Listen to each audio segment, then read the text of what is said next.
success like they've had my number in particular. So obviously I want to make sure that I want to go 1-0 this week, and I think that's the other key that I think needs, going 1-0 this week isn't going to wipe out any of the other ones. It'll mean that we went 1-0 this week. This is the ODU Coaches Show on News 3.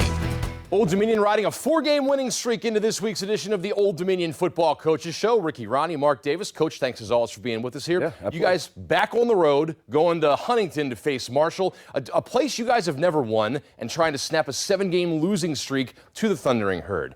We're going to face a pretty good team. Their record may not be as good as it usually is, but that's not indicative of how they are this year. No, it's not. I mean, obviously, they played a pretty good team in week 1. Yep. And, to say the least. And then, they've had leads in 2 of their other losses. So, I mean, pretty substantial leads. So, no, this is a really good team that we're playing. 54-51 overtime loss to Louisiana last time out. 51 points and lose. Kind of a rough deal there, but 503 yards. So their offense is churning, and you guys are going to have to slow that down this week. Yeah, I mean, again, they had a lead in that game, and then they scored late to what looked like it was going to be the game winner, and then Louisiana came back and tied it up, and then they both scored in overtime, and then they got the field goal while Louisiana scored a touchdown. So, it was a really good game, really well played game all the way around. They played pretty well on defense too. They did some good things on defense. Louisiana was able to get a couple explosives to turn that thing around, but they've been doing some good things. Well, and another week, another quarterback that can use his arm and his legs, right? Yeah. And Carlos Del Rio Wilson hasn't thrown a pick all season, and I want to say he might be their second leading rusher too. But he can get it done on both ends of the ball there. Yeah, he's a physical runner. Yeah, too. He's a strong guy. He's really strong in the pocket. He does a nice job of climbing the pocket, not escaping too fast and doing those sort of things. Actually does a lot of damage in climbing the pocket and then finding his check down. He's thrown I think a 31-yard touchdown on that.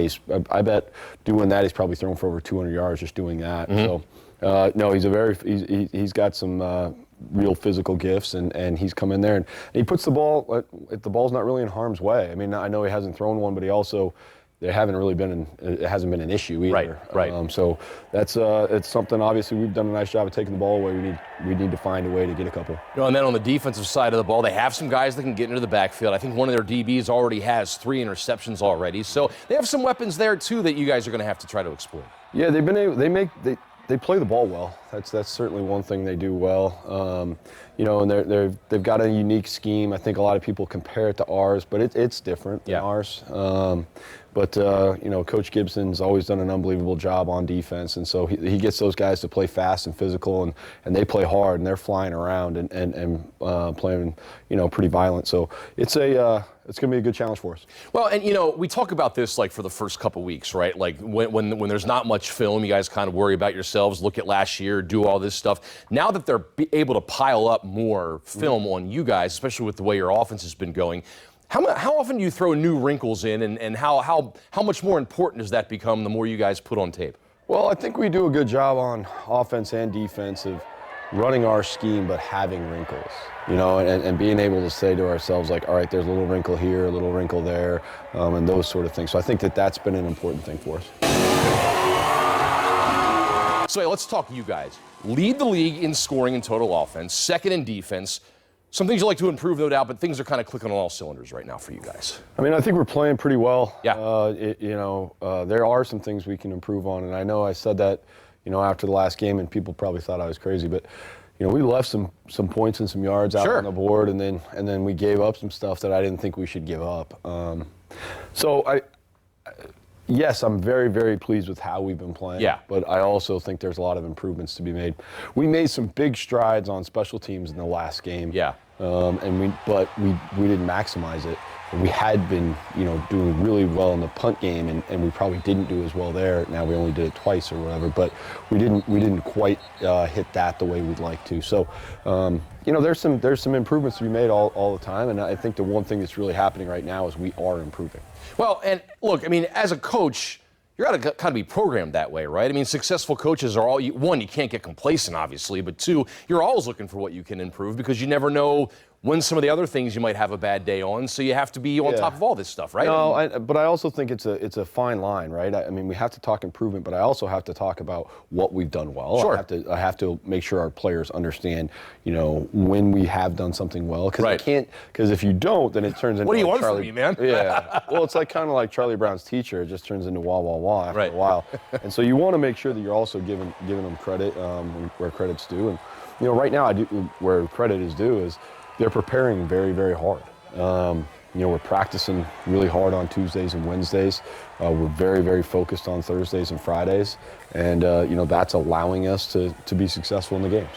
But look, I mean, it feels like we're talking about him every week, but holy Colton Joseph, right? Fourth in the conference in rushing, second in passing, leads the league in total offense. I mean, here's a guy that just seems to get better every week and put an awesome performance on, and he's not letting up. He's been very consistent this year.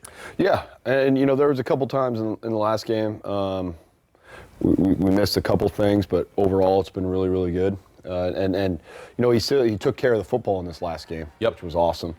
And I think the other thing is he's getting put into some advantageous situations, but then he's taking advantage of them. Right. Like there's a lot of times, I mean, I can remember when I played, there were guys open that I missed, right? I mean, so my coaches put me in a great spot and I didn't take advantage of them. So you still have to take advantage of those situations when you get put there, and the great players do that more often than others. Yeah, step one is getting into the position. Step two is execution, I suppose. Right. Yeah, absolutely. So you guys have a chance to match ODU's longest winning streak since you've been here. I mean, you go in this on a four-game winning streak. What does it say about the success of your team and what you guys are able to do stringing these wins together? I mean, I'm still thinking about 1-0. Sure. And that's all that matters to me. Each game is totally different. Each preparation is different. So each reward, of winning and doing those sort of things is different. If you start to think about, it gets to be too much and too daunting to start to think about, a streak and all those sort of things. Right. So, man, we're thinking about 1-0. That's all we're thinking about. That's the only thing that's important to us. At the end of the year, maybe we can look back and see what we were able to accomplish. But right now, it's about each and every week of preparation, and then what that leads to in the game. Well, and if anything, I would say this shows that your approach is working. I I guess so. The thing for me, I haven't really changed it, so I think that we do have some guys who have bought into the approach, which has been really, really good. And like I've been saying a bunch, these guys love to play the game of football, and so it helps in their preparation because they go out on Tuesday and Wednesday and they enjoy practice. Yeah. And they're going out there. Now, do they enjoy all aspects of practice? Sure. Of course not. Right.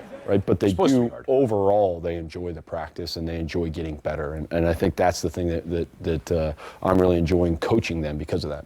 You guys have practiced all week, getting ready for Marshall tomorrow. We're going to take a look back at ODU's 40-point win over Coastal Carolina when the ODU Football Coaches Show continues right after this.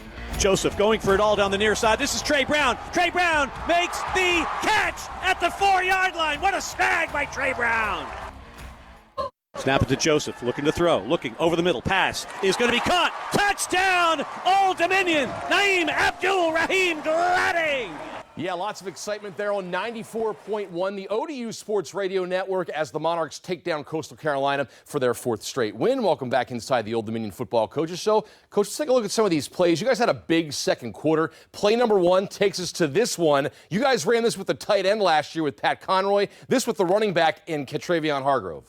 Yeah, he goes by Bull. Bull. So Bull did a great job there. I think he sold it pretty well. Obviously, Colton did an unbelievable job of selling it, and then, nice throw and catch. And then, you can outthink yourself sometimes on these. And so Bull just ran straight. Yeah. And he ran really fast. I mean, he ran almost 22 miles an hour right there. So he did some great things. But, it was a great play call by Coach Deck. And, they just, it was obviously very well executed. We've run this play before. Yeah. To actually the running back, but we haven't been as successful with it. Got it. So we're just noticing this time because. Yeah. And obviously it was a little bit farther out than we normally run it, but we have run it to the tight end from far out before too. Yeah. So no, it was good. It was a great play, but Colton's ability to run opens up some of those things too. Well, and you guys, once again, you said you use all 53 and a third, right? Yep. You spread out the field pretty well, and it looked like, Coastal's defenders were paying a lot of attention to your outside guys, and that opened up the middle of the field pretty well. Yeah, probably too much attention. I thought there was a cheap shot on that play on one of our guys. Okay. Yeah, so. wasn't real happy about that. Okay, I can only imagine. Well, let's move on, right? Let's shift to the defensive side of the ball now and stay in the second quarter. And, Coach, you had some freshmen step up. Enter Jackson Force, number 18 here, coming off the outside. Look, going right for the ball. They are great football, but doesn't give up on the play, too. No, I mean, this is a great individual effort. I mean, he definitely punched that ball out on purpose. You know, so there's sometimes you knock it out on accident. Sure. I mean, he was punching at the ball. If you watch it from this angle, Yes. you're going to see it. I mean, he's hunting that ball right there. And then to get back up and find it and actually get the recovery, I mean, that was a great individual effort right there. Good play call by Coach Seiler. This is big. Obviously, you know, for us to get this turnover here, and we won the turnover battle. We knew that was going to be one of our key stats, and that was a huge play right there. Well, and it just feels like we're saying different names every week, which must be nice for you guys to know that at any given time, a new guy can step up. Well, I think the depth has been something I've been talking about a bunch, and so you're seeing it happen. Yeah, no doubt at all. Plenty of points in that that second quarter, rather. I think you guys put up 24 in that second quarter. Let's take a look at play number 3 here. Another quick strike with the offense. We got Colton Joseph and Naeem Abdul-Rahim Gladding. 3 touchdowns, not giving up, pushing the legs, carrying defenders, getting across the goal line. Yeah, this was huge. So we ended up winning the middle 8, 14-0. So the middle 8's the last 4 of the first half, the first 4 of the second half. That's a big-time stat for us, and I wish Naeem wouldn't have reached the ball, but that's fine. So that's a no-no. No, don't reach the ball on first down. No, that's a no for sure. We talked about that. But, you know, it was really, he did an unbelievable job, you know, and we got in. We really almost scored more. Yeah. You know, and so we went 14-0 in the middle 8. We almost really went 17 or maybe even 21. Right. Little execution there at the end of the first half that I wish we would have done a little bit better. But that's a huge thing where we get those 14 points, and that kind of switches the whole game around. How happy were you for Naeem? I mean, what a showing. You know, gets that hat trick, right? 3 touchdowns, and you know, all in the first half to boot. Yeah, you know, he executed really well in the red zone. You know, and so did Colton, and you know that. I thought it was huge that we were able to get going, right? You know what I mean, right there. And so it was funny at halftime. He was kind of smirking at me because the week before he kept saying like, "Hey, 0-0, 0-0, 0-0." And I was like, "Well, no, it's not 0-0. It's 14-0. You guys have earned that through your hard work. Let's continue to do that to do it." So this week he was like, "I'm not gonna say anything." I was like, "All right, I get it now. All right, that's on me. All right, I didn't mean to take it away because he's trying to lead and he is a very, very, very good leader. So that was a huge thing. Yeah, the most experienced guy for you guys in the wide receiver room, I guess, in silver and blue. And then, you know, it's also. You know, one of these things where I probably erased a little bit of the Liberty red zone performance, you know, how you guys showed up this week. Yeah, I thought we executed better. Yep. There were still a couple things. Obviously, had to kick a couple of field goals and those sort of things, but we played much better, and we can continue to get, you know, better in that red zone area and get back to who we are, which is scoring touchdowns every time we get down there. So who's going to make the plays this week against Marshall? We'll find out next week. Monarchs and Thundering Herd kick off tomorrow, 3:30 p.m. He's going to keep it himself. No, dump pass, wide open pass, caught. Hargrove is going to go! Touchdown, Old Dominion! Holy smokes, the little jump pass. Well, Old Dominion coming off that 4-game winning streak, now looking to take their act on the road, and the players looking forward to getting to Huntington and trying to quiet down an opposing crowd. We got to be a little bit on our keys and our fundamentals and things of that nature got to be better. But, you know, and also like our rally into the ball, our effort has to improve as well. But seeing things like that, it's more like a challenge, you know, and I feel like everybody on our side of the ball is like really intrigued on, you know, stepping on that field against that. I love home games. You know, playing for your community and your team, university, in front of that is always a great feeling. But there's also an element of excitement going on the road, like you said, and being able to, you know, make an impact on that fan base and that team and, you know, silencing that crowd. Yeah, back out on the road for the Monarchs. Players looking forward to going into someone else's house and trying to get a victory tomorrow afternoon in Huntington. Back here now with Coach Rahne. And, Coach, on your sideline, Hudson's a prominent figure, right? Everyone loves to see Hudson, the dog there. You're a dog person, right? Very much so. Yeah, so, I mean, well, what made you a dog person? We're talking pets this week. I don't know. I had pets growing up. Not the whole time growing up, but I had pets growing up. I mean, probably what makes me a dog person, I've always loved dogs, but my wife, like, loves dogs. Yeah, dogs are awesome. I mean, my wife is probably one of the biggest animal lovers that I know. We will always have at least 2 dogs in our home. Yeah. And she always is asking for 3 and sometimes even 4. Oh, wow. If we could ever have enough land, we will have more than just dogs. We'll have all sorts of different things. Yeah. So, Yeah, so I mean, when you love Jen Ronnie the way I do, you're gonna love animals too. Right. That's part of the gig. Package deal. Yeah, right, big time. Yeah. What's the count now for you guys? We only have 2 right now, Okay. but I mean, you're looking at, but you are looking at over. I mean, there's probably 350 pounds of dog between them because Kodiak, our big guy, he's about 190 right now. Wow. Lap dog. He doesn't walk as much as he used to, so he's a little big. And then Paddington is she's like 145. So. You have a dog named Paddington that weighs 145 pounds? Yeah, well, because all of our St. Bernards are named after bears. Okay, yeah. Right, like Kodiak bear. Yeah. Right? Our first one was Yogi. Okay, yeah, sure. So this one's Paddington. Like Right. Yeah. Yeah. There's a little theme there. Okay, yeah, no, it's good stuff. Very good stuff. A good family tradition there. Any dog horror stories that you have? Because I think all of us pet owners have that time where, a dog caused a little bit of havoc in or out of the house. I mean, we've had, Patty is Patty's the sweetest dog ever, and she loves people and everything. But she's pretty terrible. Okay. Yeah, she's not a good dog. At any stretch. We always tell her how pretty she is because she's not real smart. Right. Yeah. Yeah. And so yeah. She's been a little bit of a problem. I won't go into all the stories, but because my wife would be horrified. But I could probably tell stories about our kids, but if I tell stories about our dogs, I'm gonna have some. I understand. Yeah. I understand. Yeah. This is on the record. Yeah. So and it's funny. So we have an English bulldog named Meatball, and he's the resident idiot. So I guess we all have our dog that may not be We had one. We had Lady. Yep. So ours was our dog was named Lady, English bulldog. Obviously, she was she was great. She was awesome. But as bulldogs, I mean, English bulldogs, they really shouldn't exist. They're like a genetic mutation. Mistake. Yes, right? they really are. But she was awesome. She lived to be almost 11, which for an English bulldog is a long time. Yeah, usually I think it's 6 to 10 that ours just turned 6 back in April. So we're but he's still doing pretty well. Now, are you a dog walker or more just let them out in the yard type guy? No, we let them out in the yard. Our dogs don't really like to walk, although Patty, the thing she has developed into, she is a good walker. Yeah. Yeah. She likes other dogs. She loves people. Yep. She used to pull a lot, but now she doesn't pull. Okay. So she's actually a really good walker actually. That's I got to give her props when and that sort of. You're a fair guy. Yeah. I'm fair. I'm firm but fair. But yeah, Kodiak, if he walks into the driveway, that's about it. Right? Yeah. It's enough for him. Yeah, right. A little out of breath and stuff like that. I saw a funny comparison that said dogs are like cartoon characters in real life, and I think that sums it up pretty well. Yeah. I mean, one of the things I love about St. Bernards is they just want to be around people and on all those sort of things. Obviously, they're very protective of our home. Yeah. Which I also appreciate. Sure. Because I'm not always there. Yep. But they also are.